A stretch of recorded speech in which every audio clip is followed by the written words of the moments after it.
আছা দেখা নেদা লুকাই আছা দেখা নেদা মন্দিৰৰ ভিতৰে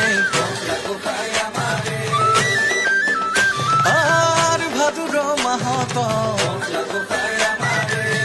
11 তাৰিখে আৰ গোসাইক আনিব গলাহে